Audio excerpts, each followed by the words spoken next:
Père de grâce, Dieu d'amour et de bonté, quelle grâce de t'avoir comme Père, de naître dans ta famille par le Saint-Esprit, à cause de l'œuvre achevée de Christ. Nous sommes dans cette paix, dans cette joie. Nous te disons merci pour ta présence en nous, avec nous et au milieu de nous. Que toute la gloire, la louange et l'honneur te soient donnés, Père, au nom de Jésus. Asseyez-vous dans sa présence. Maintenant, je vais parler ce matin de la prière stratégique. Écoute bien, tu n'as pas entendu ce terme-là. Tu as entendu prière fervente, prière d'importunité, prière persévérante, la prière de foi, la prière en langue. Tu as entendu beaucoup d'expressions. Mais d'où vient cette expression, la prière stratégique? Qu'est-ce qu'une stratégie? Qu'est-ce qu'une tactique? Il y a une différence entre stratégie et tactique. La tactique, c'est sur le terrain. Ceux qui ont été envoyés pour conquérir un terrain, alors, c'est sur le terrain qu'ils vont prendre la grande stratégie que l'état-major leur a donnée pour conquérir le terrain. C'est sur le terrain que le chef de mission va adapter les grandes lignes de la stratégie pour conquérir le terrain. Parce que sur le terrain, l'état-major qui est loin ne sait pas qu'il y a une rivière ici, il y a une petite colline là. C'est le chef de mission qui sait, avec les éléments stratégiques qu'il a, comment contourner et accomplir la mission pour entrer dans le succès. Et quand la prière, vous l'avez faite, la prière de foi, ça n'a pas l'air de marcher. La prière de combat, ça n'a pas l'air de marcher. Je vais tout juste ajouter quelque chose ce matin, simplement pour que tu comprennes. Et que chaque fois que tu vas faire cette prière stratégique-là, ce n'est pas une prière à réciter. Quand je parle de prière, quand Jésus a dit voici comment il faut prier, il n'a pas dit voici ce que vous priez. Il n'a pas dit notre Père qui est aux cieux, que ton nom soit sanctifié, que ton règne vienne. Non, il dit comment. Et dans le Notre Père, il y a au moins 5 éléments qui sont très vitaux pour permettre à quelqu'un d'avoir accès et d'avoir la gloire, la puissance et le règne de Dieu. La dernière phrase. Donc la prière est stratégique puisque nous sommes dans la vie de l'esprit. Dans la vie de l'esprit, le Saint-Esprit, il parle de la parole, il parle de la prière, il peut parler du jeûne, comment marcher, la direction divine, les dons spirituels. La vie de l'esprit, c'est la vie que le chrétien doit mener sur la terre. Ce n'est pas une spécificité, ce n'est pas une exception. En tant que terrestre, nous vivons la vie terrestre. La vie terrestre, pour vivre, il faut manger. Pour vivre, il faut respirer. Pour se multiplier, il faut se marier. Donc, ça, c'est la vie terrestre. La vie de l'esprit comporte tous ces éléments-là, mais dans le spirituel. Ce n'est pas une exception. Ce n'est pas quelque chose que quelqu'un, un mystère bizarre, que quelqu'un a découvert. Non. Dans le royaume des cieux, on vit la vie du royaume des cieux. Et la vie du royaume des cieux est dirigée, menée par le Saint-Esprit. C'est pourquoi on dit la vie de l'esprit. Ce n'est pas autre chose.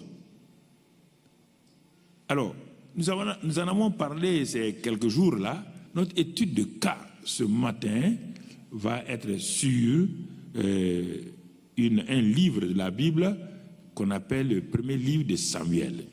Et nous allons lire pour cela le premier chapitre et les 2 premiers versets d'abord. Les 2 premiers versets d'abord. 1 Samuel 1, versets 1 et 2. La Bible dit, il y avait un homme de Ramathaïm Sophil, de la montagne d'Éphraïm, nommé Elkana, fils de Joam, fille d'Éliou, fille de Tohu, fille de Souf et Éphratien. Il avait 2 femmes, dont l'une s'appelait Anne et l'autre Pénina. Pénina avait des enfants, mais Anne n'en avait point. Point. Donc là, on a projeté le gros plan, et dans ce gros plan, quand tu veux faire une étude biblique, une étude de la parole de Dieu, tu dois savoir quelle est la pensée générale de l'étude. Et de la pensée générale de l'étude, tu vas aller maintenant pour voir les éléments clés. Est-ce que ce sont les verbes? Est-ce que ce sont les compléments? Ou ce sont les noms? Ou les adjectifs? Tu vas regarder. Ici, qu'est-ce qui va nous attirer? De quoi on parle ici? J'ai ouvert ma Bible. Je suis en train de chercher la pensée de Dieu parce que j'ai un problème. Je veux prier. J'ai fait toutes sortes de prières. Ça n'a pas l'air de marcher. Et je suis un peu découragé.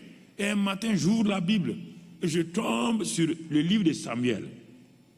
Et ce livre de Samuel-là, on me parle d'un homme, Elkana, qui avait 2 femmes. On dit le nom des 2 femmes. Une qui s'appelle Anne, l'autre s'appelle Pénina. Et on me situe que Pénina avait des enfants, mais Anne n'avait pas d'enfants. Alors, est-ce que ça ressemble à mon cas? Je dis, mais le Saint-Esprit attire mon attention. Il dit, est-ce que tu comprends que ce tableau-là, et la femme qui n'a pas d'enfant là, elle s'appelle Anne. Mais comme je ne comprends pas, il dit, mais Anne c'est quoi? Je fais une recherche, je m'avais trouvé que cette femme-là, Anne, ça veut dire grâce. Tout de suite, il y a un déclic à moi. Elle s'appelle Anne. Elle n'a pas d'enfant. La grâce n'a pas d'enfant. Ça c'est quelle grâce? La grâce, elle est surabondante. La grâce est suffisante. C'est par la grâce que Dieu opère. Voici quelqu'un même qui a un nom qui s'appelle grâce. Et cette grâce-là est stérile. Qu'est-ce qui ne va pas? Quelle est la situation? Et le Saint-Esprit me dit, mais oui, elle s'appelle grâce.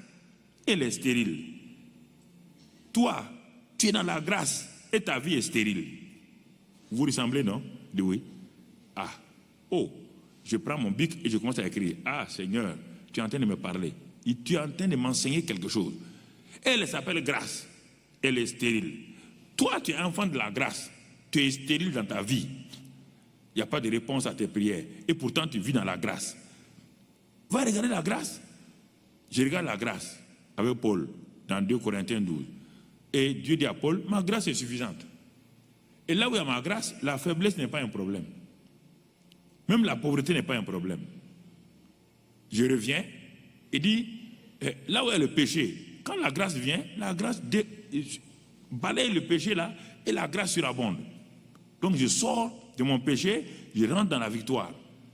Il dit, mais toi, tu es un enfant de la grâce. Et cette femme-là s'appelle grâce. Elle n'a pas d'enfant. Donc vous ressemblez. Donc étudie, assois-toi bien et laisse-moi t'enseigner. Laisse-moi t'enseigner. Grâce. Et je lis et je m'arrête. C'est comme ça que je fais. Je lis et je m'arrête. Je réfléchis. Oh Dieu, et donne-moi tes pensées. Si ce n'est pas le Saint-Esprit, il me dit, regarde, continue à regarder. Je continue à regarder. Et qu'est-ce que je découvre? J'ai lu un peu en bas et je trouve maintenant pourquoi cette femme grâce-là, elle a des problèmes. Son mari Elkana, que je regarde, son mari là, c'est un homme religieux qui a l'habitude d'aller faire des pèlerinages là où Moïse avait à la fin amené l'arche de l'Éternel, donc à Silo, ou bien Siloé, c'est la même chose. Et son mari est religieux. Il aime les pèlerinages, mais il n'a pas de force spirituelle pour aider sa femme à aller de l'avant. Et ce qu'il aime, il est écrit qu'il aime sa femme. Il aime sa femme, c'est vrai. Et il est écrit aussi qu'il aimait donner des gros gibiers quand il distribue, quand ils vont au pèlerinage. Il donne une double part, une double portion à Anne. Et cette manière de faire a commencé à voiler Anne, Madame Anne, Maman Anne, disons Madame Anne. Son mari m'aime, moi le mari m'aime beaucoup. Et c'est à moi il donne la double portion et tout.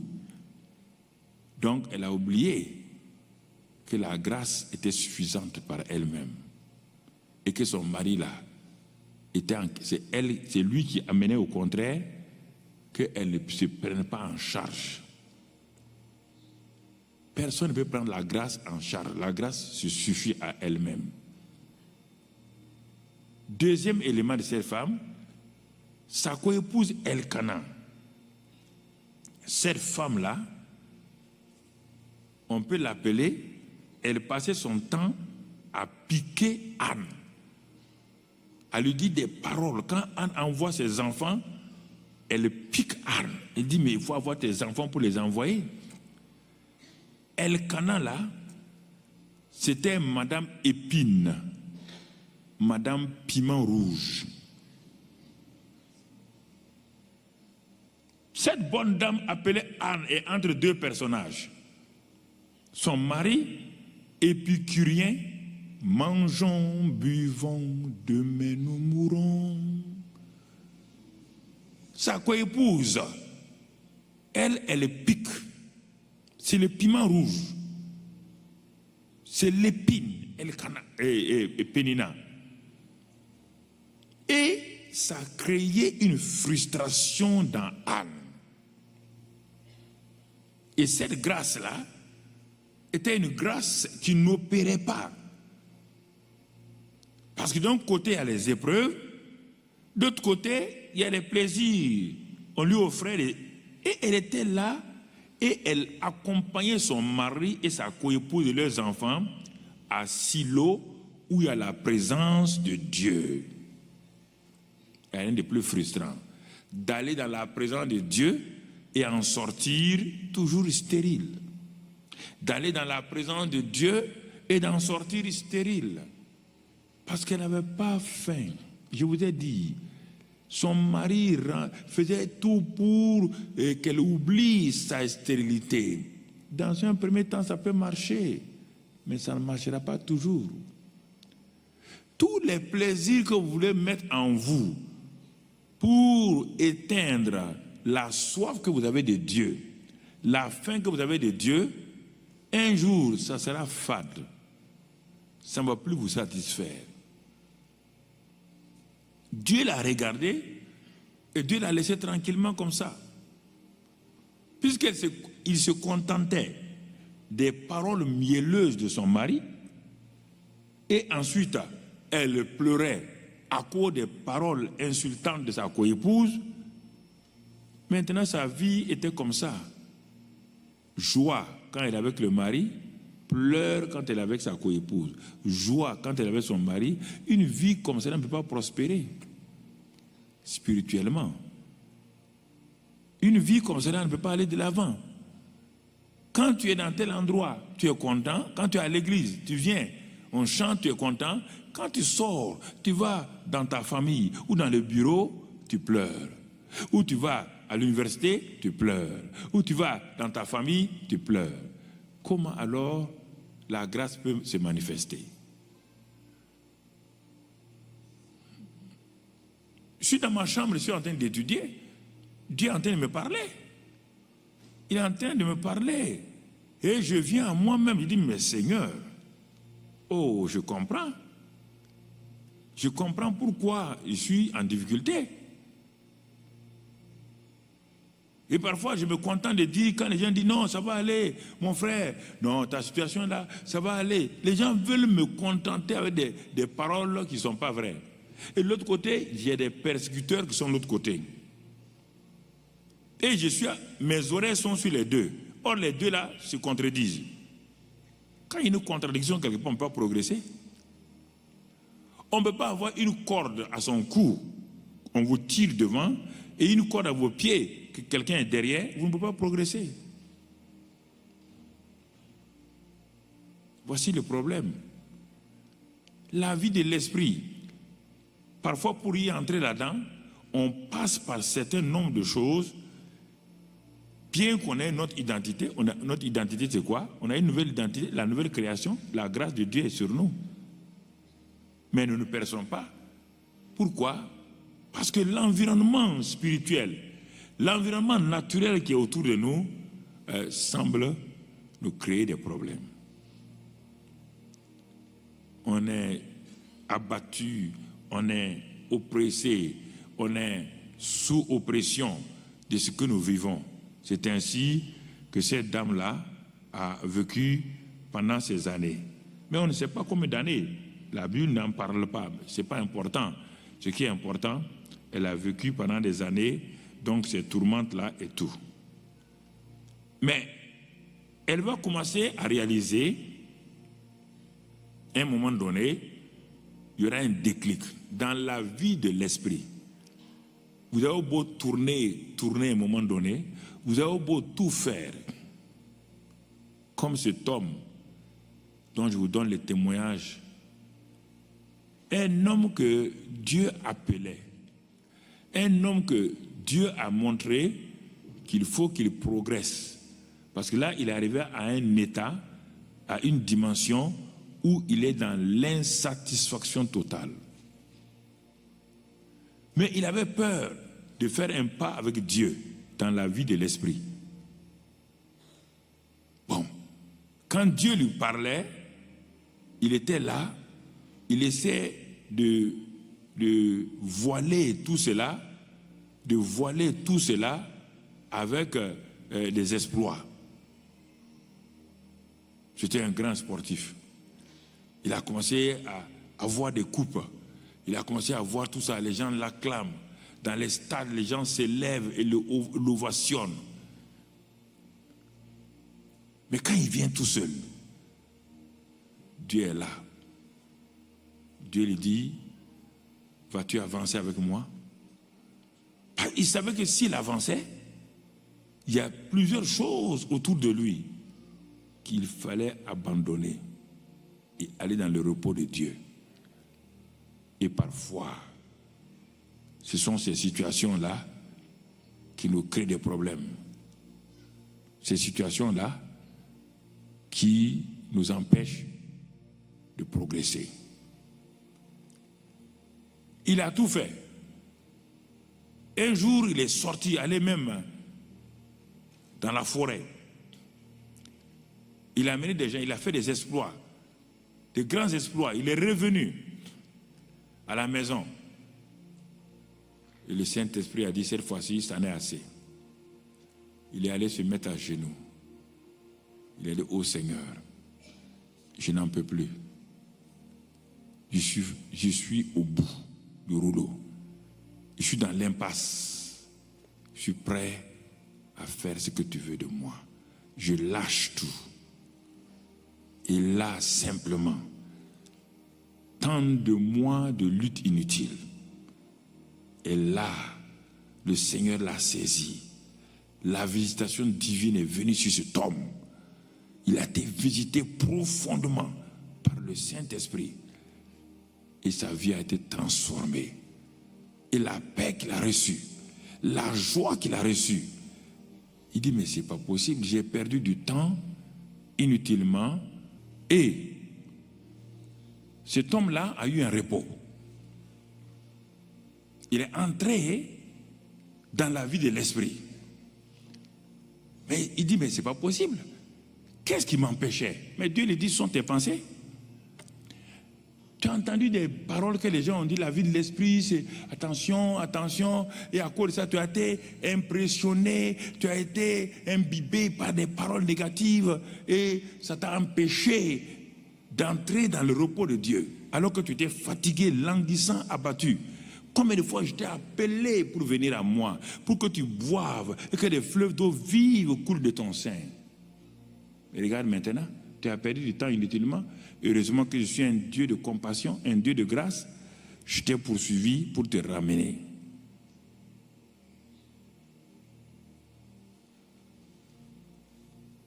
Alors, bien-aimés frères et sœurs, Anne, tu t'appelles Grâce, tu continues à pleurer, tu continues à entrer dans l'amertume. Toi, tu es un enfant de grâce, ton identité c'est la grâce. Mais maintenant, qu'est-ce qui empêche Anne de fonctionner? Ce qui empêche la grâce de fonctionner, on le trouve dans Éphésiens 2:8, où il est écrit que nous sommes sauvés par grâce au moyen de la foi. Ah, je suis en train d'étudier, il dit, mais qu'est-ce qui manque à grâce? Anne, là, c'est grâce. Elle va au lieu de pèlerinage, là où il y a la présence de Dieu. Elle ne pose pas un acte de foi pour entrer dans la présence de Dieu. Elle est dans l'environnement de la présence de Dieu. Elle ne part pas rencontrer Dieu. Elle ne part pas soumettre son problème à Dieu. Pourquoi? Parce que quelqu'un lui a dit quelque part, vous allez voir, quelqu'un lui a dit quelque part, le verset 5, mais son mari donnait à Anne une portion double, car il aimait Anne, que l'Éternel avait rendue stérile. Ah! Quelqu'un lui a donné une parole. Et c'est pourquoi les enfants de la grâce qui sont là ont des problèmes. Ils sont allés voir soit un prophète qui a dit, tu es une malédiction générationnelle. Et ton problème a commencé. Ah, j'ai vu, tu es maudit, tes parents ont été maudits, et c'est à cause de ça. Voici, Anne, Dieu peut rendre quelqu'un stérile, alors que le même Dieu, il a parlé au commencement, quand il a créé Adam et Ève, il a proclamé sur eux, soyez féconds. Ève est la mère de la fécondité. Adam est le père de la fécondité. Mais il n'a pas dit exception Ève et exception Anne. Et quand les deux sont tombés, la fécondité ne s'est pas arrêtée. Si on te dit malédiction générationnelle sur toi, que ça vient de ton grand-père, ça ne vient pas de ton grand-père. La malédiction générationnelle vient d'Adam et Ève. Les premiers qui nous ont amenés sur la malédiction, c'est Adam et Ève. Mais eux, malgré cette malédiction qu'ils ont apportée là, Ève a eu un enfant, 2 enfants, oui ou non? Alors, Anne, toi tu viens après Ève, elle a eu enfant. Tu viens après maman Sarah, une vieille qui a eu enfant. Tu viens après maman Rebecca, qui a eu des jumeaux. Et toi, tu ne changes pas ta mentalité. Tu continues à croire les mensonges des gens qui t'ont empoisonné, des faux prophètes, des gens qui t'ont dit, c'est à cause de ça, c'est à cause de ça. Et tu ne retournes pas à la parole pour vérifier ce que Dieu dit. Il y a tellement de gens ici qui ont des problèmes comme cela. Non, ce matin, écoutez simplement. Écoute. Tu vois, Anne, qui est stérile. Quelle contradiction. Anne, qui est stérile. Et le diable se précipite pour dire que ça vient de Dieu. Alors, si ça vient de Dieu, c'est fini pour toi. Qui peut combattre Dieu? Tout de suite, là, tu baisses les bras. Combien de femmes ou d'hommes sont venus me voir? Ah, je suis allé voir tel pasteur là. Il a dit que j'ai telle malédiction. Il a dit tant. Il dit, mais il t'a donné la solution? Non. Mais pourquoi vous écoutez des gens qui vous condamnent, qui vous attachent posés et qui ne vous donnent pas de solution? Qui vous dit, j'ai vu des démons. Si tu as vu des démons, il faut les chasser.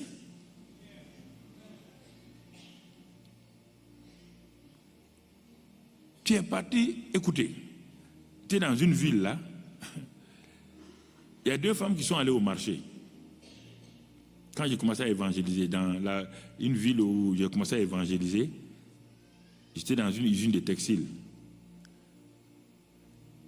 Et elles sont allées au marché pour faire acheter des condiments. Et puis il y a une qui a dit à sa copine là, elle va passer chez un marabout là, parce que le marabout a dit des choses qui se sont accomplies, elle va aller. Et l'autre aussi, qui est une croyante, a dit, bon, je t'accompagne. Quand ils sont allés, le marabout a dit des bonnes choses sur la première qui est venue.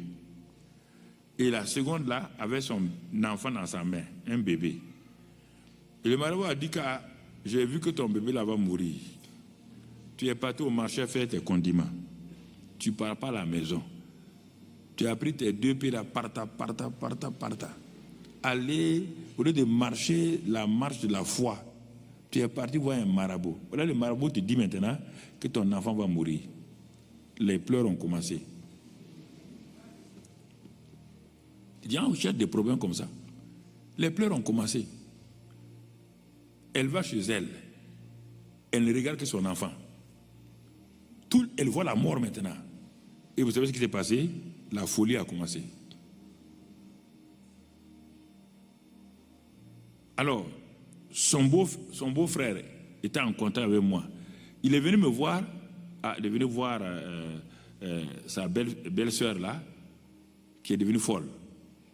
Je suis allé avec quelqu'un et j'ai écouté. Et son mari avait déjà fait le tour de tous les féticheurs et marabouts. On leur a donné toutes sortes de fétiches pour que la femme soit libérée. Plus ils avaient ça, plus elle devenait plus folle. Est-ce que Satan chasse Satan? Quand on est arrivé, bon, on dit on va prier. Il dit bon, on va aller et puis revenir. Demain, on va venir. Demain, on est venu, j'ai dit au monsieur, ici, là, tu vas sortir tout ce que on t'a donné pour te protéger. Il a sorti tout. Mais le Saint-Esprit m'a dit non, le fétiche le plus important là, il ne l'a pas sorti. Je lui ai dit, tu veux que ta femme soit libérée? Il dit oui. Donc, va prendre le fétiche qui est là. On dit, pasteur, on a dit que si on sort ça, d'abord, on ne peut pas brûler, ça ne se brûle pas. Et ensuite, si tu ne fais pas attention, tu seras fou. C'est comme ça que les gens font. Ils te mettent. Regardez maintenant, c'est le mari qui va devenir fou. Allez au marché pour acheter des condiments et vous avez de la folie dans votre maison.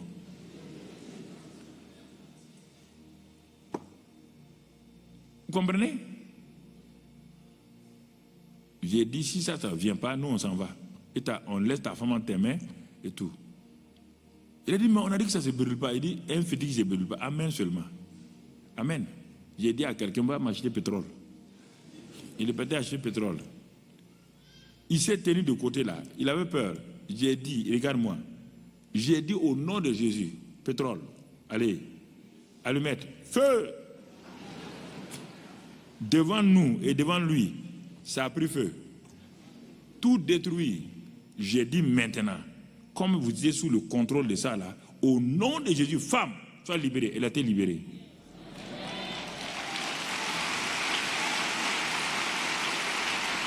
Elle a été libérée.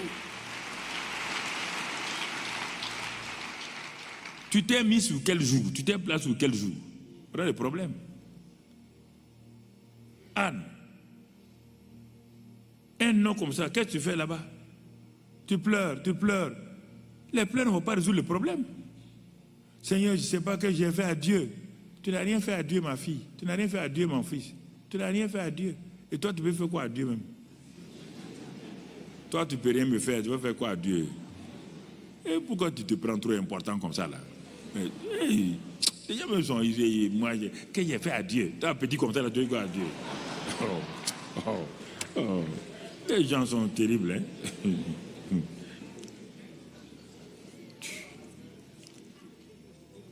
Vous comprenez?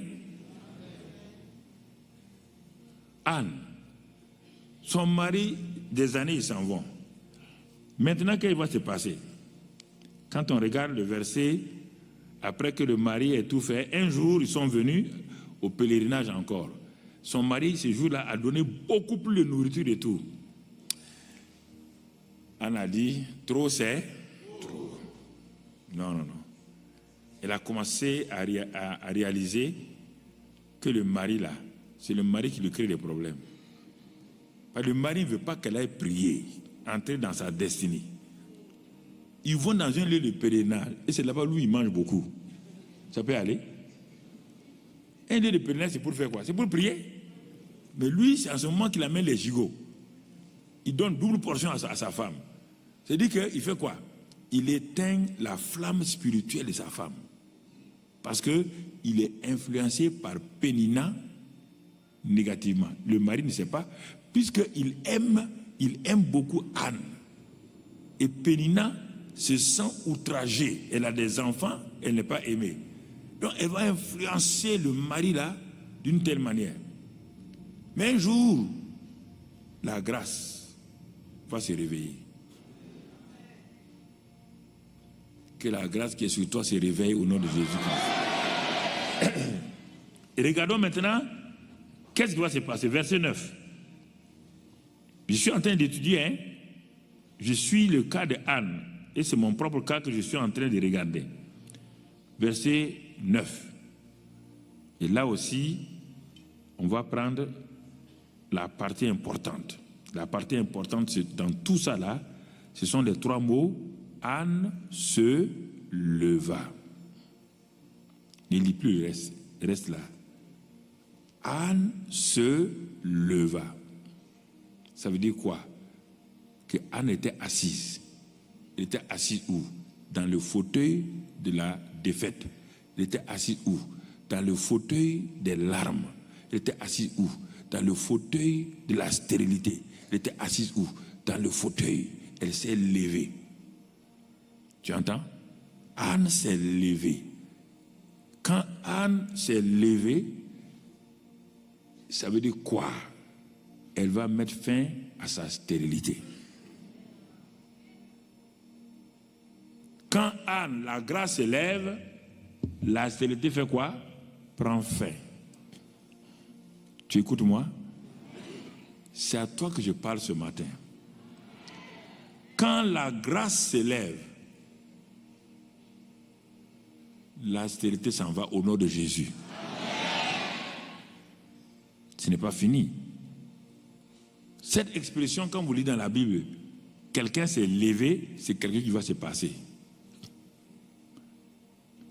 Abraham était assis dans des pratiques de fétichisme. Josué 24, tu le lis là-bas, il adorait d'autres dieux au-delà de l'Euphrate avec son père, Térak. Dieu vient pour parler à Abraham. Dieu lui donne une destinée. Abraham regarde sa famille. Son père venait de mourir. Abraham est à Charan. Charan veut dire des petits fruits. C'est-à-dire qu'il y a des petits fruits dans ma vie quand même. Ma vie chrétienne là n'est pas aussi stérile que ça. Il y a des petits fruits, je me contente de ça. Dieu lui propose l'abondance par rapport à ce qu'il vit. Frère, c'est comme ça. Il lui propose l'abondance. Il dit Charan, c'est bien. Il y a des fruits à Charan. Il y a des premiers résultats à Charan. Mais moi, je te propose Canaan. Charan, Canaan. Là-bas, il y a l'abondance. La Bible dit, quand Dieu a fini de parler, Abraham se leva et il partit. Quand vous levez pour quitter là où vous êtes, il y a une grande destinée qui est devant vous. Toute la destinée de la terre, y compris toi et moi, est liée au fait qu'Abraham se leva. Laisse d'abord Jésus de côté. Si Abraham ne s'est pas levé, est-ce que Isaac allait être là? Il était stérile, non? Est-ce qu'il avait un enfant? Il était vieux. Son pied gauche était déjà au bord du tombeau, oui ou non? Un homme qui à la fin de sa vie, quand il s'est levé, Quand tu te lèves, tu crées un avenir pour toi-même. Écoute-moi très bien. Hein? Un homme qui se préparait pour mourir, naturellement. Quand Dieu lui a parlé, quand il s'est levé, tout de suite là, un nouveau programme s'est dessiné pour lui. Abraham s'est levé. En Abraham, il y a Isaac. En Abraham, il y a Jacob. En Abraham, il y a David. En Abraham, il y a Moïse. En Abraham, il y a Marie. En Abraham, il y a Jésus. Et à Abraham, il y a toi. Quand il s'est levé, le monde entier s'est levé. Le monde entier dit, nous sommes dans des difficultés. C'est pourquoi la Bible dit, dans Romains 8, le monde attend la révélation des fils de Dieu. Ça s'est passé au temps d'Abraham. Le monde attendait que quelqu'un se lève. Quand Abraham s'est levé, le monde a... on a eu quelqu'un qui s'est levé. Quelqu'un qui s'est levé pour Dieu. Tout le ciel était content. La terre était contente. Parce que quelqu'un s'est levé. Abraham, il s'est levé. Si tu ne te lèves pas, tu es un enfant de la grâce. Si tu ne te lèves pas de ta chaise de défaite, de ta chaise de murmure, de ta chaise d'incrédulité, rien ne se passera. Le fils prodigue qui avait quitté la maison de son père avec tous les biens de son père que son père lui a donnés. On ne demande pas l'héritage avant la mort de son père. On vit avec ce que son père a et dès qu'il pose un testament, tu prends ça. Donc tu dois faire de telle manière que ton père fasse un bon testament pour toi. Tu peux influencer ton papa à faire un bon testament. Et papa, il faut mettre la maison à 3 étages, il faut mettre ici. Papa, j'ai vu que on dit que tu as telle chose. Papa, il ne faut pas me laisser comme ça. Il faut mettre là-dedans. C'est comme ça qu'on fait. Tu comprends? Le fils prodigue, lui, il n'a pas fait ça. Lui, il a dit de donner. Il a donné. Il n'est pas dit tout gaspiller. Quand il a tout gaspillé, il était assis avec les porcs. Il était assis dans une porcherie. Or, il est prince. Un prince assis dans la porcherie. Une femme appelée Grâce assise dans la défaite. Un Abraham, le père des multitudes, assis sans enfant. Regardez, tant que tu ne te lèves pas, il n'y aura rien. Abraham s'est levé. Le fils prodigue, il va se lever. Il dit, je vais me lever. Parce que chez moi, chez mon père là, il y a tellement de choses. Quand il s'est levé, le père l'a rencontré. Et quand le père l'a rencontré, il y avait un trône. Il y avait le veau gras. Mon frère, lève-toi et entre dans la joie de ton père. Le trône t'attend. Le trône, ta destinée t'attend. Le veau gras de ta vie t'attend. La joie de la maison t'attend. Ne reste pas là où tu es. Ne reste pas à pleurer. Arrête, lève-toi.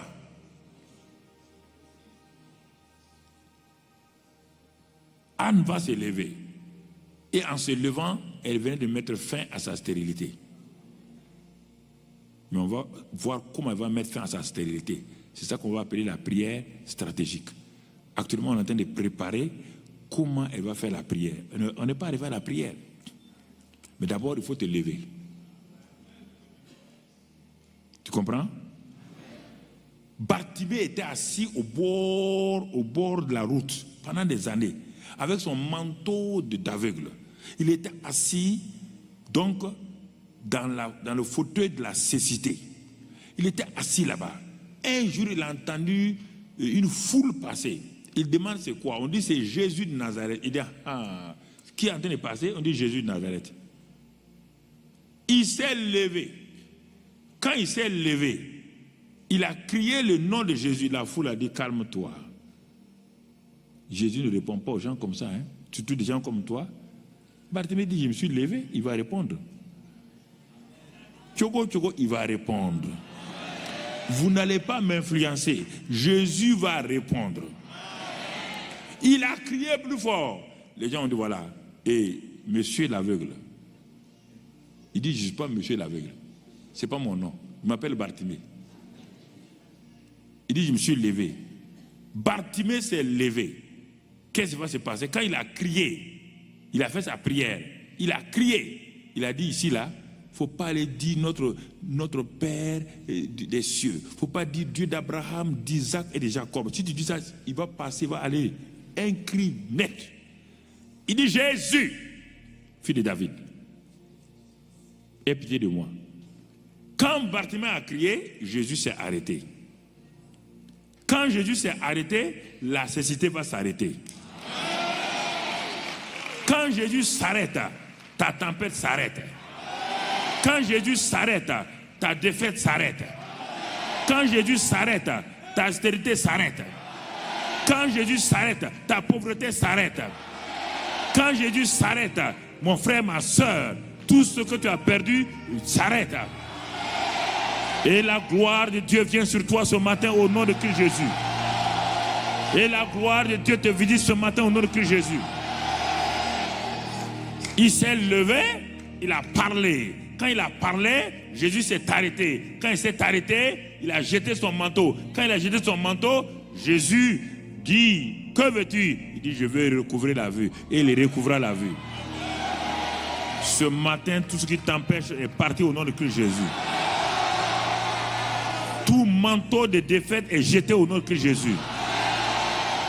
Un manteau de gloire vient sur toi. Une grâce particulière vient sur toi maintenant. Dans le nom de Jésus. Alléluia. Mon frère, ma soeur. Devant tes ennemis, un ennemi puissant s'est levé contre les Juifs dans une nation où le roi les avait amenés esclaves. Et une des filles a été introduite dans le palais par la grâce de Dieu. Elle s'appelle Esther. C'est une étoile. Elle doit briller. Elle doit briller pour qui? Pour Dieu. Mais elle est partie. Elle a laissé qu'on la couvre. Au lieu de briller, on a mis un boisseau sur elle et on l'a couverte avec le titre de reine, reine principale et tout. Et elle était assise dans ça, dans ce confort-là. Et son peuple était en danger. Son oncle Mardochée dit, si tu ne te lèves pas, vous entendez le terme? Si tu ne te lèves pas, le secours viendra d'ailleurs. Et Esther dit, ah bon, on doit se lever, dit oui. Lève-toi et quitte ton trône de reine là. Dieu t'a destiné à une chose plus grande que reine. Reine là, c'est une stratégie de Dieu pour t'introduire là. C'est ça que Dieu a fait. Quand elle a crié à Dieu, on a dit, au moment où comment Satan fait les choses, un ennemi avait déjà tout préparé. Au moment où l'ennemi a tout préparé pour détruire les Juifs, Satan, c'est un organisateur fié. Qu'est-ce qu'il a fait? Il a dit au roi de dire que pendant les 30 premiers jours, 30 prochains jours là, personne ne peut le voir, aucune femme ne peut le voir.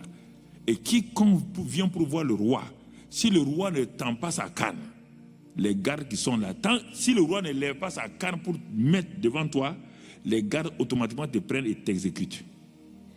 Regarde comment Satan est méchant. C'est en ce moment que Esther a besoin de voir son mari. Mais on lui dit, Madame la reine, le roi maintenant là, on ne peut pas le voir. Il ne faut pas t'aventurer. Hein. Si tu t'aventures, tu pars. S'il ne tend pas la canne là, nous, on est obligé de t'exécuter. Esther dit, ce n'est pas un problème. Esther a prié, elle a crié à Dieu. Esther se leva. Tout le monde est silencieux. Tout le palais royal est silencieux. Toutes les femmes d'honneur, les filles d'honneur, toute sa compagnie regarde Esther avancer. Le ciel regarde Esther avancer. Le roi est assis sur son trône. Les gardes sont là.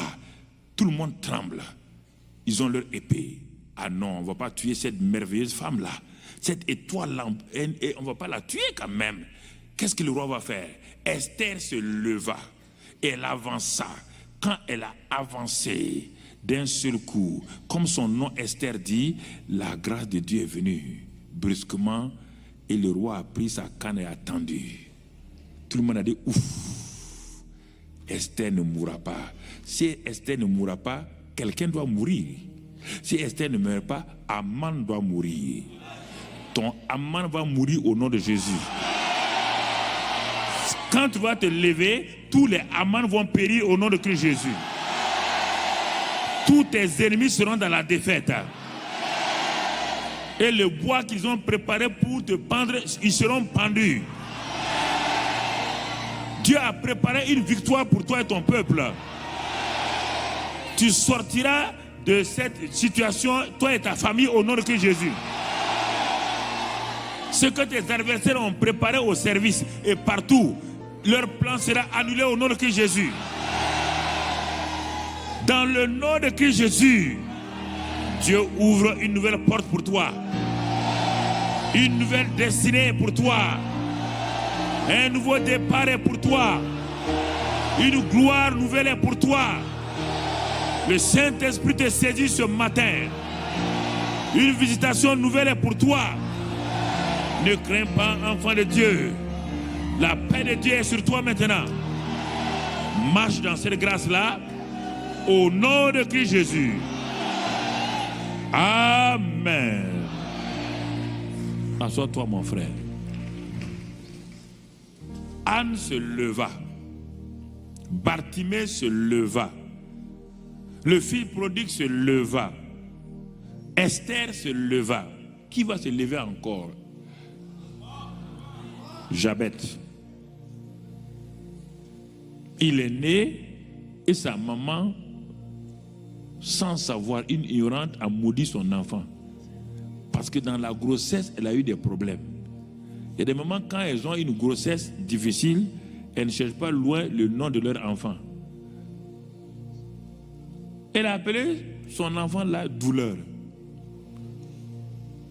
L'enfant est une bénédiction. Toi, tu l'appelles douleur. Chaque fois qu'elle dit quand on dit Jabet, ce n'est pas un nom, hein, c'est une identité. Quand on dit Jabet, ça veut dire on l'appelle douleur. Quand il dit oui, la douleur s'installe. Quand son père dit douleur, quand il dit oui, la douleur s'installe. Quand ses frères l'appellent douleur, la douleur s'installe. Quand la douleur s'est installée, il est parti au fond. Il est devenu le dernier de la maison. Mais dans le cœur de Jabet, il sait qu'il n'est pas né pour souffrir. L'ignorant de sa maman l'a mis dans la souffrance. La Bible dit, dans ce passage de Chronique, qu'un jour Jabet, il a réfléchi, il est descendant de Juda. Il a regardé la vie de Jacob. Il a regardé la vie de tous ceux qui l'ont précédé. Il a vu comment leur vie a changé. David s'est levé de son oncle, Jacob s'est levé de son oncle, Laban. C'est quand Jacob s'est levé qu'il est retourné à Bethel là que sa destinée a été accomplie. Jabet s'est levé. Il dit à Dieu, voici, je me lève. Je sors de toutes ces malédictions que ma mère a prononcées sur moi. Toutes ces douleurs-là, je vais mettre fin. Les gens ont dit, c'est pas possible. Il dit, bon, vous allez voir. Il s'est levé, il est allé dans la présence de Dieu. Il a plaidé avec Dieu. Il a parlé avec Dieu. Il n'a pas tourné. Il dit, Seigneur, si tu me bénis. Vous voyez, des prières simples. Il n'a pas dit, Dieu d'Abraham, d'Isaac, tu vois, non. Il dit, si tu me bénis, si tu me tires de la douleur là, sache que je suis ton homme. Je t'appartiens. Et la Bible dit que Dieu l'a tiré de tout ça et il a repris la place, il est devenu le chef de ses frères. Il est devenu le plus considéré parmi ses frères. Et partout, les gens disent, mais qu'est-ce qui est arrivé à cet homme-là? Parce qu'il s'est levé. Il a refusé de dormir, de s'asseoir dans le fauteuil de la malédiction, dans le fauteuil des paroles négatives. Il a refusé de laisser les liens de la parole négative entre ses pieds. Es-tu comme Jabet, dans la souffrance, dans la douleur? des douleurs morales, des douleurs physiques, des douleurs à tous les niveaux, mon frère, ma soeur, j'ai dit ce matin, il est mis fin à tes douleurs au nom de Christ Jésus. Il est mis fin à tes souffrances au nom de Christ Jésus. Les souffrances morales là, il est mis fin à cela au nom de Christ Jésus. Il est mis fin à tes défaites au nom de Christ Jésus. Et tu seras le plus considéré de tes frères. Tu seras la tête de tes frères. Tu seras au-dessus de tes ennemis. Le Seigneur me dit de te dire qu'il va accomplir ta destinée. Ce qui te manque, il va le faire au nom de Jésus. Et il va le faire pour sa gloire au nom de Jésus. Alléluia. Alléluia. Alléluia. Gloire à Dieu. Gloire à Dieu. Gloire à Dieu.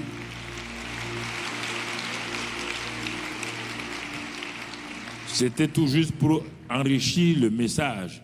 On revient à notre chère Anne. Quand tu médites la parole, il faut l'enrichir. On vient de l'enrichir. Quand on met hydrogène, oxygène, il n'y a pas de l'eau. Il faut mélanger les deux. H2O et tu as de l'eau. Il faut mélanger. Il faut savoir mélanger les choses de Dieu. On ne peut pas faire une sauce parce que tu as la viande, tu as l'huile, tu as les oignons. Il n'y a pas de sauce. Il y a une sauce potentielle. Il faut mélanger. Quand tu vas mélanger, tu sors une sauce. Et quand les gens mangent, ah, la sauce est bonne. Avec le Saint-Esprit, c'est comme ça qu'on fait. Tu rassembles les ingrédients et tu appelles le Saint-Esprit. Viens. Il va dire, fais ça, mélange ça, mets l'huile maintenant, mets un peu de sel, coupe un peu d'oignon, mets là, et puis goûte maintenant. Quand tu goûtes, c'est bon. La vie de l'esprit est une vie réelle. Ce n'est pas une idée, c'est une vie réelle, authentique et pratique. Si tu ne l'as pas vécu, tu ne peux pas dire ce que je dis. Tu ne peux pas dire ça. Tu ne peux pas dire ça. Quelqu'un qui n'a pas été marié, il n'a jamais été marié, il n'a jamais été avec une femme, il n'a jamais été marié. Et est-ce qu'il peut conseiller un mari et sa femme? Peut-être il a lu des livres où il a lu Internet pour dire. Sinon, est-ce qu'il peut dire ça? Il ne peut pas. Ce que tu n'as pas expérimenté, tu peux le dire théoriquement. Mais les gens te regardent, ah, vraiment, toi là tu as ça là. Un homme a fait un séminaire, comment devenir riche. Il a dit aux jeunes de la ville là, vous m'avez connu, il a dit oui. Vous me voyez maintenant, il a dit oui. Ah, nous on ne sait pas. Certains ont cru que tu as coupé des têtes pour devenir riche. Quand tu deviens riche comme ça, les gens ont des doutes sur toi. Il a dit non, venez à mon séminaire, je vais vous montrer comment être riche.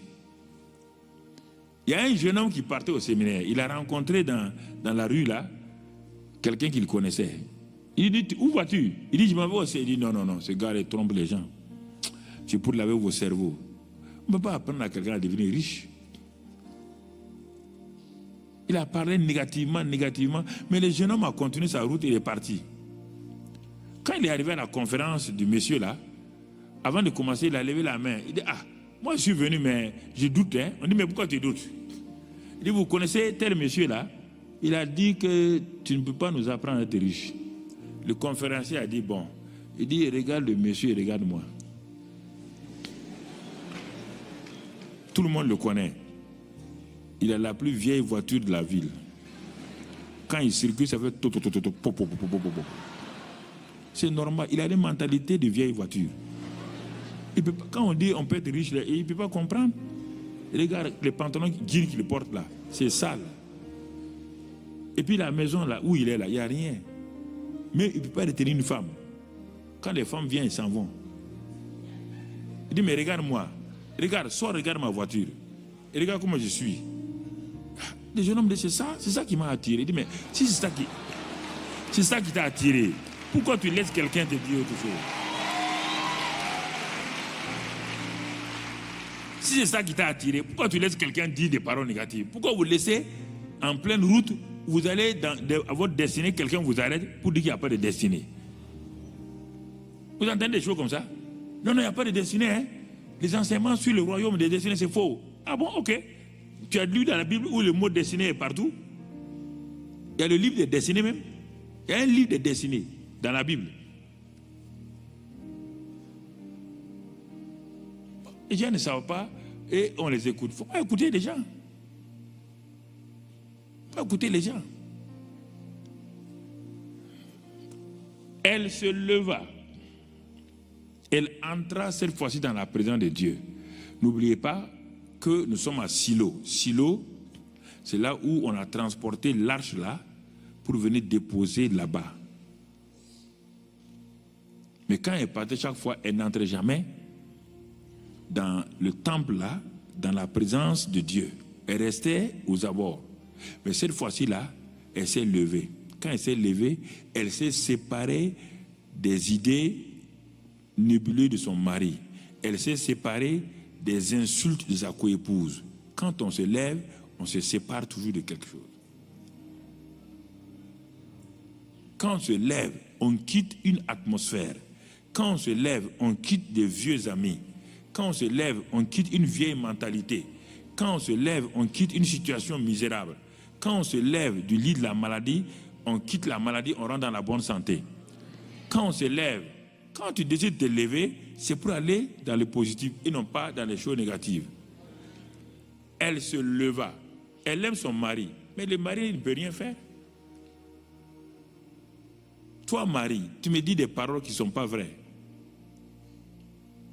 Tu me dis non, que je vaux mieux. Regardez des paroles mensonges comme ça. Elle dit, et son mari dit, tu vaux mieux pour moi que plusieurs enfants.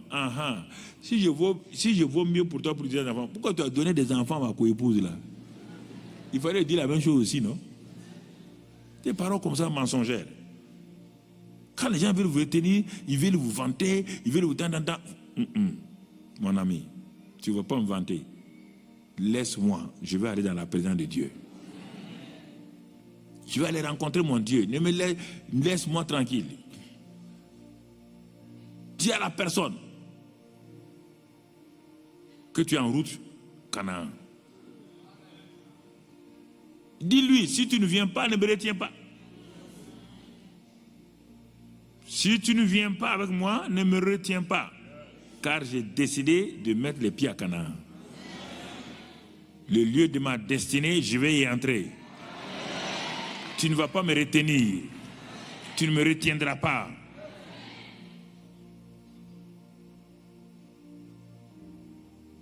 Elle est partie. Elle est entrée dans le temple.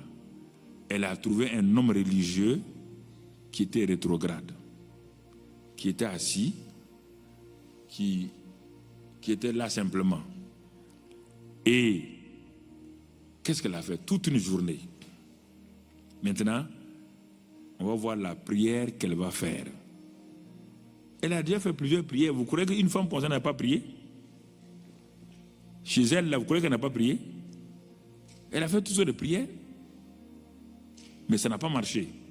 Mais quelle est la prière qu'elle va faire maintenant et que les caméras du ciel ont mis le zoom dessus pour que le Saint-Esprit inspire les gens pour écrire ce livre-là par son propre fils, qui va être prophète.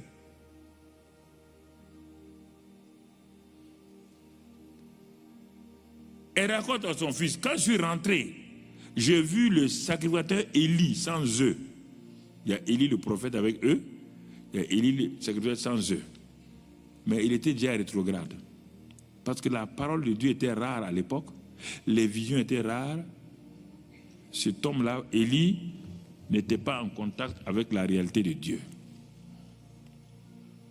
Il ne pouvait pas communiquer la réalité de Dieu à Anne.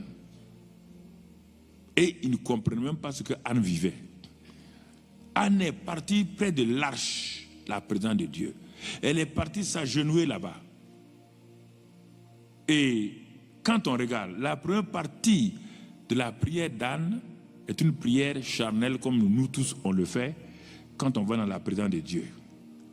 Elle est partie là-bas Et qu'est-ce qu'elle a fait? Première partie, et il est écrit ici, verset 10. Verset 10.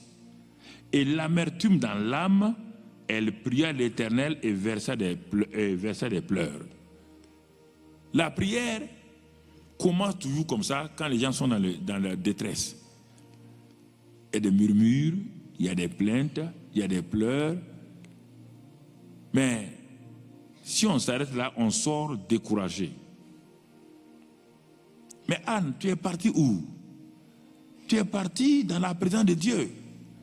Tu es parti où? Tu es parti au trône de la grâce, selon Hébreux 4, verset 16. Il dit, approchez-vous du trône de la grâce pour être secouru dans vos besoins. Tu es parti au trône de la grâce. Et toi-même, tu t'appelles grâce. Change ta prière. Change ta prière. Au trône de la grâce, on change sa prière. Surtout quand tu t'appelles grâce. Arrête de pleurer. Tu ne t'appelles pas amertume. Tu ne t'appelles pas défaite. Tu t'appelles grâce. Elle a fait cela. Elle a pleuré. Elle a pleuré. Et une bonne partie de la journée, elle est restée là-bas. À tel point que le sacrificateur qui l'a regardé, il dit, ma fille, toi tu es sourd. Tu as bu du vin seulement. C'est pas bien. Tu viens dans le temple, tu bois pour venir. Regarde comment tu murmures seulement, on ne comprend pas. Non. Elle est en train de sortir les choses de ses entrailles. Elle va passer maintenant à une prière stratégique. La prière stratégique est tellement simple et quand on vous l'explique, ça peut même vous faire rire. Parce qu'elle est dénuée de toute hypocrisie religieuse, elle est dénuée de toute formulation bizarre, Dieu d'Abraham, d'Isaac. Qu'est-ce que la bonne femme dit? La prière stratégique commence au verset 11. Elle fit un vœu en disant, Éternel des armées, si tu daignes regarder l'affliction de ta servante, si tu te souviens de moi et n'oublie point ta servante, et si tu lui donnes à ta servante un enfant mâle, je le consacrerai à l'Éternel pour tous les jours de sa vie, et le rasoir ne passera point sur sa tête. Il y a au moins 6 points ici dans sa prière. Elle est entrée maintenant dans une prière simple, cœur à cœur avec Dieu. Je te transporte maintenant dans son lieu de prière. Je te transporte là-bas. Suis-moi simplement. Voici une femme qui n'a pas d'enfant. Voici une femme qui a beaucoup pleuré. Une femme qui a été maltraitée. Et la voilà dans la présence de Dieu. Dans une première partie de la journée, elle n'a fait que verser des larmes, pleurer. Mais elle a vu qu'il n'y a aucune manifestation de la présence de Dieu. Elle n'a pas encore saisi donc ce pourquoi elle est venue. Et brusquement, elle change. N'oubliez pas qu'on lui a dit que c'est Dieu qui l'a rendu stérile. Oui ou non? C'est écrit dans la Bible, non? Que l'Éternel l'a rendu stérile. Qu'est-ce qu'elle va faire? Comment elle va contourner cette phrase-là? On te dit, Dieu t'a rendu stérile. Et toi, tu es devant le même Dieu. Mais normalement, tu ne dois pas prier, puisque c'est lui qui t'a rendu stérile. Mais regardez ce qu'il va faire. Elle va faire une proposition à Dieu. Et parfois, je prie comme cela. Quand toutes les prières ont échoué, je prie de cette manière-là. Elle va chercher quel est l'intérêt de Dieu dans sa prière. Qu'est-ce que sa prière-là, l'exaucement de sa prière, va donner à Dieu? Or, la plupart du temps, nos prières, c'est pour nous. Oui ou non? C'est pour nous. Ce n'est pas pour Dieu, c'est pour nous. C'est sauf qu'on parle dire à Dieu, merci de m'avoir exaucé. Mais c'est toujours pour nous. Mais cette femme la change. Elle va toucher le cœur de Dieu. N'oubliez pas que si vous lisez tous les livres de Samuel là, le cœur de Dieu était dans la tristesse. Le pasteur Élie rétrograde. Ses enfants vivaient de façon abominable. On te dit que dans ce temps-là, il n'y a pas de vision, la parole de Dieu était rare, il n'y a pas de prophète, il n'y a personne. Le peuple était dans la tristesse. La femme dit, j'abandonne mes intérêts personnels. Je vais aller directement parler à Dieu. C'est ce qu'elle a dit, elle va faire un vœu. Mais c'est qu'elle veut, c'est la prière stratégique. Et qu'est-ce qu'elle dit, mon frère? Oh Dieu, je t'amène là-bas. Quand je prêche, des gens disent, on dirait Papa Karambri est là-bas. Je suis là-bas, Suis-moi seulement. La Bible est une contraction, est une clé USB.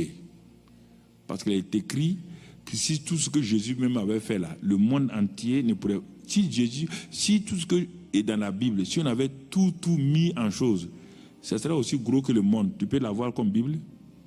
Donc Dieu en a fait une clé USB. Mais l'amplification, une clé USB contient beaucoup de choses. C'est quand tu sors ça, ça devient un livre. Oui ou non? Donc les pensées qui sont là, c'est comme une clé USB. C'est le Saint-Esprit qui amplifie ça. C'est pour quand tu vois ça là, une phrase, deux phrases là, non, c'est toute une journée. C'est une prière d'une journée qu'on te résume ici. Tu crois qu'elle a dit seulement, et puis elle s'écoute? Non, c'est tout. Elle est en train de parler à Dieu. Il y a un dialogue qui se met entre eux. Elle a, souvent on parle prier Dieu, prier. Non, elle crée un dialogue. Elle pousse Dieu à l'écouter.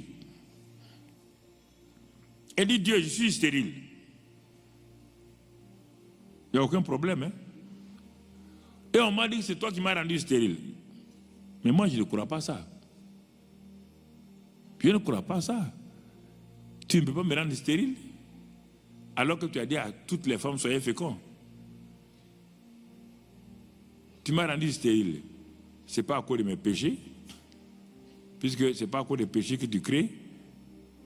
Ah, tu m'as rendu stérile. Et les gens m'ont dit, c'est Dieu qui m'a rendu stérile. Mais je vais te dire une chose, écoute-moi. Quand Sarah, elle avait 60 ans, tu as parlé à son mari, et c'est à 90 ans qu'elle a accouché Isaac. Sa bouche est remplie de rire. Comment peut-il prendre une maman âgée de 90 ans, lui donner un enfant? Et son enfant est rempli de rire. Et tu as pris Rebecca, tu lui as donné des jumeaux. Et elle aussi, l'un des jumeaux est devenu le père de tout le pays. Et elle commence à négocier, à parler. Et elle dit simplement, comme tu as proclamé que toutes les femmes à partir d'Ève sont fécondes, tu n'as pas ajouté là-bas sauf Anne. En tout cas, moi, je te répète, Genèse 1, là, je n'ai pas vu Anne là-bas sauf Anne. Donc, je ne suis pas stérile permanemment. C'est une stérilité provisoire. Alors, elle continue. Elle continue à dire, Seigneur, puisque tu as donné à ces femmes-là, j'ai noté quelques passages, tu as donné à ces femmes-là d'être fécondes. Voilà ma proposition maintenant que je te fais. J'ai assez pleuré, j'arrête de pleurer. Tu vois. Et Dieu, dans le pays là, la parole de Dieu est devenue rare. Les visions sont rares. Le Saint-Esprit n'agit plus parce qu'il n'y a pas de vérité. Dieu commence à prêter attention. Qu'est-ce que la femme veut dire? Est-ce que tu es heureux? Oh Dieu, tu es heureux de la situation? Dieu dit non. Bon. Moi, je ne suis pas heureuse. Toi, tu n'es pas heureux. On va se rendre heureux l'un l'autre.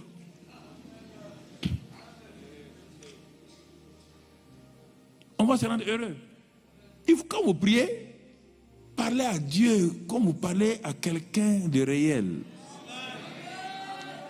Ne fermez pas vos yeux pour bombarder Dieu. Toi,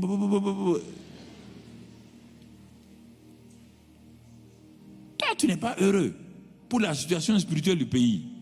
Moi, je ne suis pas heureuse parce que je n'ai pas d'enfant. Je souffre dans ma famille. Bon,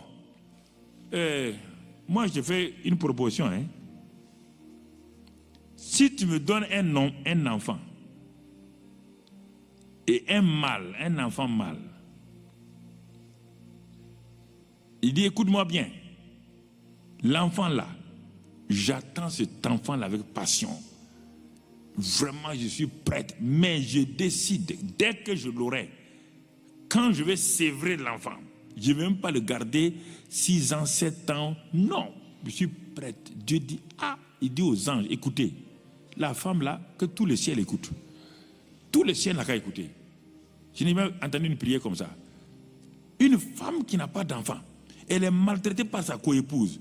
Elle dit que si elle gagne un enfant, dès que l'enfant est sévré, elle va prendre l'enfant là. L'enfant sévré, c'est quel âge? Elle va venir me le remettre pour me servir. Elle dit aux anges, vous voyez là, moi il y a longtemps je cherche un prophète. Vous voulez que je prenne qui comme prophète? Les anges ont dit, mais c'est son enfant là. D'une pierre, Dieu fait 2 coups. Elle donne un garçon mâle et puis c'est pas fini. Elle va ajouter quelque chose. Elle va ajouter une phrase où elle dit, le rasoir ne passera point sur sa tête. Ça veut dire quoi? Ce n'est pas n'importe quel enfant. Hein? Parce qu'un enfant sur lequel le rasoir ne passe pas, c'est un Nazaréen.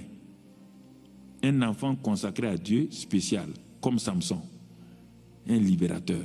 Elle dit, l'enfant que tu vas me donner là, je le monte déjà au niveau d'un prophète, d'un libérateur. Le rasoir ne passera pas sur sa tête.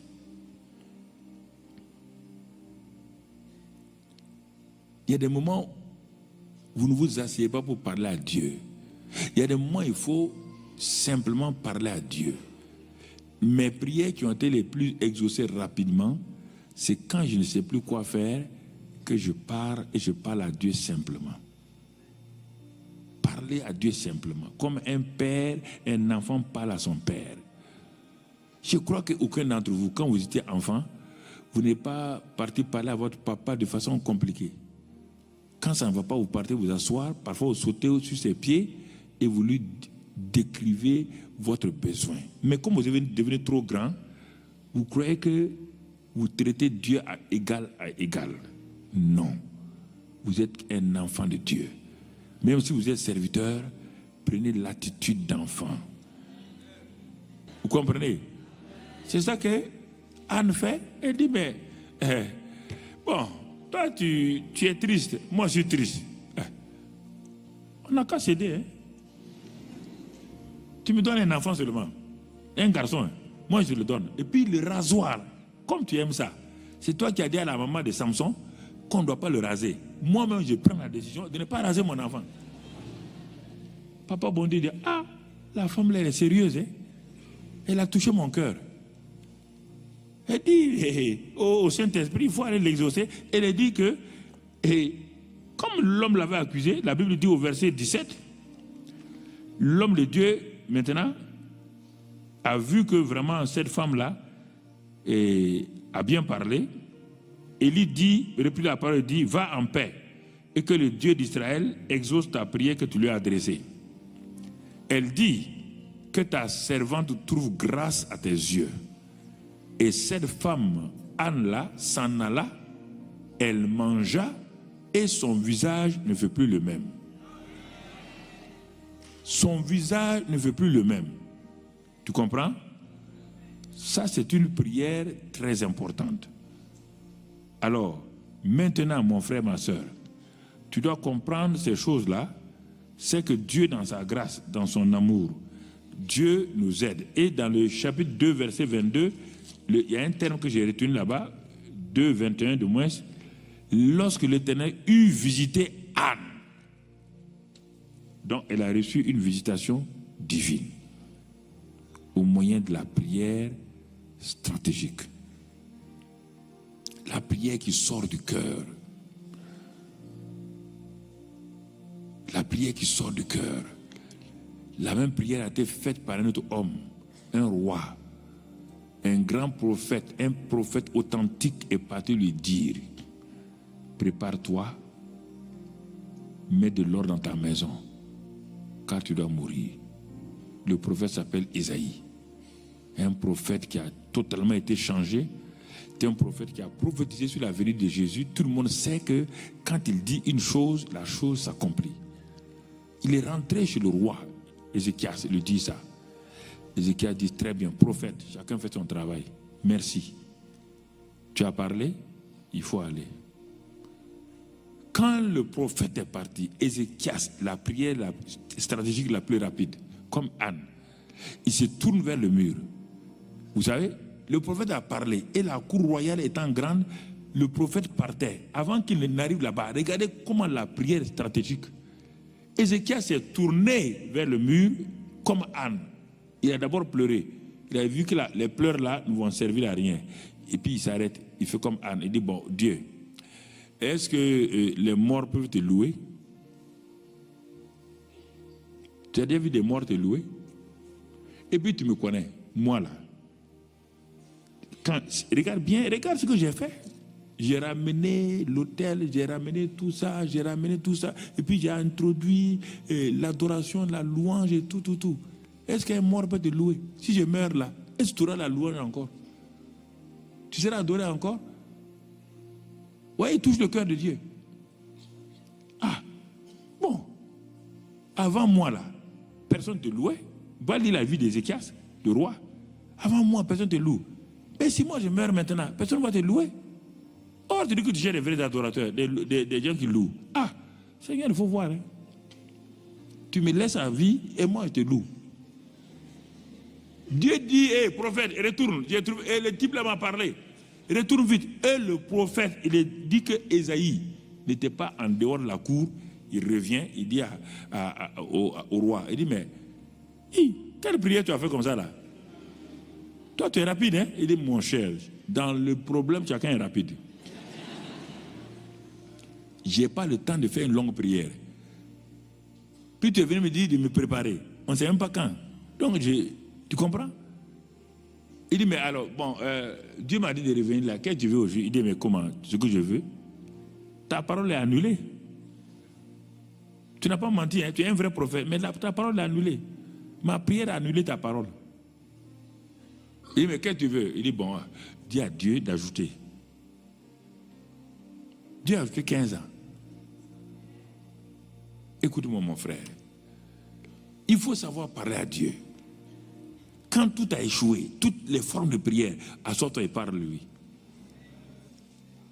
Parle-lui à ton cœur. Ne pas prendre des prières compliquées. Ici, là, il n'y a pas de combat ici. Prière de combat. Quelle prière de combat tu vas faire? On dit: prépare-toi, tu vas mourir. Quelle prière de combat tu vas faire? Contre qui? Il faut parler à Dieu seulement. C'est lui qui tient la vie dans sa main. Parle-lui. Et des situations, ayez le courage de parler à Dieu. Alors, c'est pourquoi je te dis ce matin, pour terminer, à la fin de ce séminaire spécial, qui se termine par ce message-là, mais qui va continuer à travers vous, par vos pasteurs et tout, je déclare qu'à partir de maintenant, tes prières sont exaucées au nom de Jésus. Je dis ce matin que ta face ne va plus connaître la honte. Ta face ne sera plus couverte de honte. Je proclame ce matin que ta tête sera élevée au-dessus de la tête des ennemis. Je proclame que tu seras l'un des hommes, l'une des femmes les plus considérées dans cette nation au nom de Jésus. Je proclame que cette église ICC va se répandre dans tout le pays au nom de Christ Jésus. Je proclame qu'à partir de maintenant, comme David a dit, je ne mourrai pas, je vivrai, toi aussi, la mort prématurée s'éloigne de ta vie au nom de Jésus. Tu mourras rassasié de longs jours. Et tes ennemis ne pourront pas se moquer de toi. Je proclame ce matin que quand tes ennemis qui se sont levés contre toi par un seul chemin, ils s'enfuiront par 7 chemins au nom de Jésus. Je proclame ce matin que tu vas t'asseoir sur le trône de ta destinée. Tout ce que Dieu a préparé pour toi va s'accomplir. Aucune des paroles qu'il a proclamées sur toi ne restera sans suite. Comme Isaac, dans sa situation de problème, dans la sécheresse, dans la famine, quand il a obéi à Dieu, il s'est levé, il est entré à Rehoboth. Dieu l'a mis au large. Je proclame que Dieu te met au large maintenant. Que tu sors de cette misère financière, tu rentres dans la prospérité. Et que tes ennemis, les Abimelech, vont venir négocier avec toi au nom de Christ Jésus. Qu'à partir de maintenant, tes limites seront étendues au nom de Christ Jésus. Et que la grâce de Dieu sera sur toi abondamment. Que ton sein stérile va produire des enfants en abondance. Que toute forme de stérilité parte de ta vie maintenant. Et toi qui es au chômage, je déclare que le poste que Dieu a créé, tu vas y entrer au nom de Christ Jésus. Je mets fin à ton chômage au nom de Christ Jésus. Et tu rentres dans ce travail-là au nom de Christ Jésus. Je proclame qu'à partir de maintenant, toutes les prières que tu vas faire vont monter vers le ciel. Et que le second ciel ne pourra pas l'arrêter. Que le Dieu du ciel t'exaucera au nom de Christ Jésus. Qu'il te guidera au nom de Christ Jésus. Je proclame ce matin sur ta vie que partout où tu vas aller, que les projets qui n'ont pas réussi, à partir de maintenant, ces projets se réalisent au nom de Christ Jésus. Et que tout ce que ta main va toucher va prospérer. Je déclare et je mets fin à la mort dans tes mains. Je proclame sur tes mains la prospérité. Je proclame sur tes mains la bénédiction et l'œuvre de Dieu. Tout ce que Dieu va mettre dans tes mains va réussir. Je proclame sur ta vie maintenant que toute situation qui est au-delà de ta capacité se réalisera et que tes montagnes seront transformées au nom de Christ Jésus. Et que Dieu te met au large maintenant. Tes limites sont étendues maintenant. Et que le ciel reste ouvert sur toi au nom de Jésus. Et que toute situation familiale soit transformée par le vin de la joie et de l'amour. Que toute situation difficile, la paix de Dieu rentre maintenant. Que l'amour de Dieu envahisse ta famille. Que la grâce de Dieu soit manifestée à tes enfants maintenant. Que le cycle de l'échec se termine à tes enfants. Que tes enfants rentrent dans leur destinée. Que tes filles rentrent dans leur destinée. Que tes garçons rentrent dans leur destinée. Je proclame ce matin, mon frère, ma soeur, oh, la grâce de Dieu vient sur toi. Et je mets fin au cycle satanique dans ta vie. L'oppression et la dépression s'en vont maintenant. La libération, la délivrance est là pour toi. Dans le nom de Christ Jésus, reçois ces bénédictions maintenant. Reçois ces bénédictions maintenant. Reçois ces bénédictions maintenant. Reçois ces bénédictions maintenant. Reçois ces bénédictions maintenant. Dans le nom de Christ Jésus. Par la puissance du Saint-Esprit. Reçois cette grâce-là ce matin. Reçois cette grâce-là ce matin. Dans le nom de Christ Jésus.